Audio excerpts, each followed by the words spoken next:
Well, hey everybody, Mr. Mack here. And in case you haven't noticed, the caterpillar has left the building.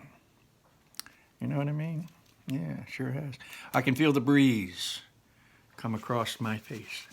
Anyway, today I'm here to talk with you about another little bit of text structuring. Now, I haven't used that, or text structures. I haven't used that phrase really often, but I've already talked about two bits of text structuring. I've talked about cause and effect and compare and contrast. I've got two videos out there on those bits of text structuring. Text structuring is important. You may not realize how important it is, but it is. It's a way a story is organized. It's the way an author either chooses to organize it, the way an author's style organizes it, But there's many different parts to it, and all forms of text structure help us become better readers. Our brains aren't a muscle. Or in other words, our brains don't expand as we, they don't become Herculean inside our heads, except because they're an organ.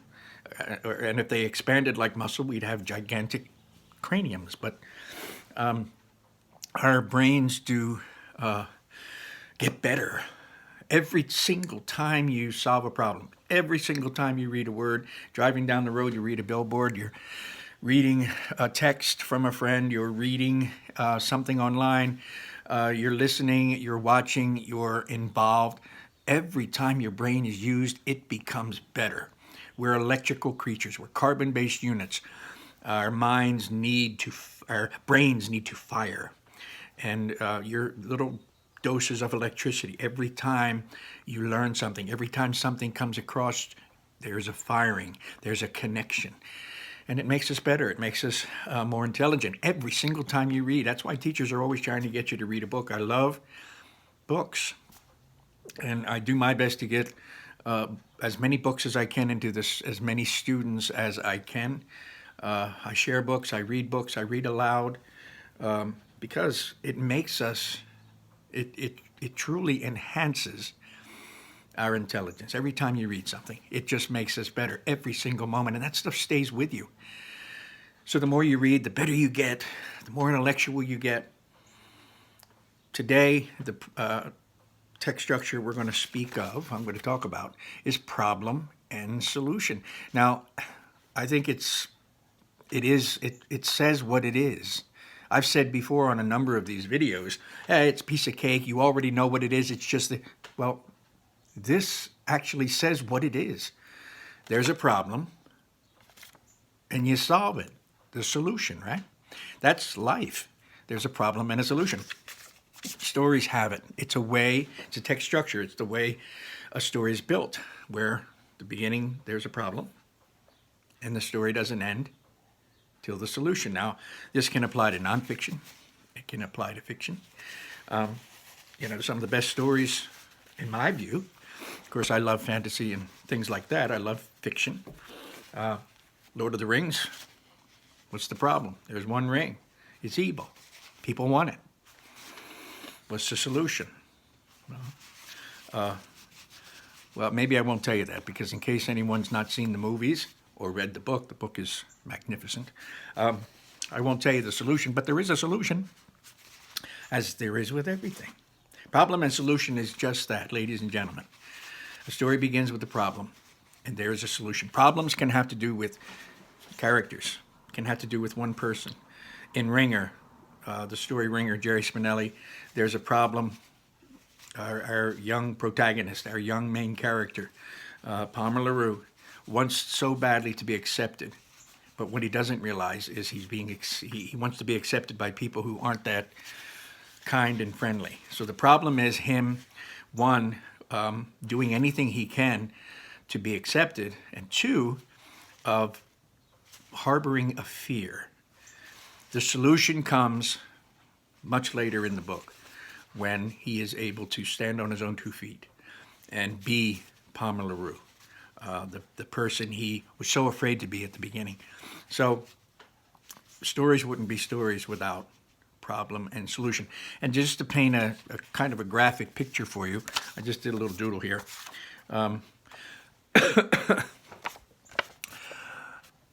Lightning, as we know, can be very destructive. It can be quite beautiful. It can be quite terrifying, but it can also be very destructive. Back in the old days, lightning could strike anything, but lightning could strike a house, and you can see what happens. Ka-gee, ka-gee. The house blows up, it catches on fire, everything's destroyed, everything's burnt. So somebody came along at some point and said, you know, I'm tired of all this happening. And he used his great intellectual brain, because this individual, I know for a fact, because I read history, that he read a great deal. And for that reason, he was highly intelligent. He came up with a great idea. Anybody know who this person is? Has something to do with lightning, fooled around with it? Well, it was, of course, Ben Franklin. He came up with a lightning rod. Yeah, I know it's a pen, but we're going to pretend it's a lightning rod. He figured lightning would follow its trail.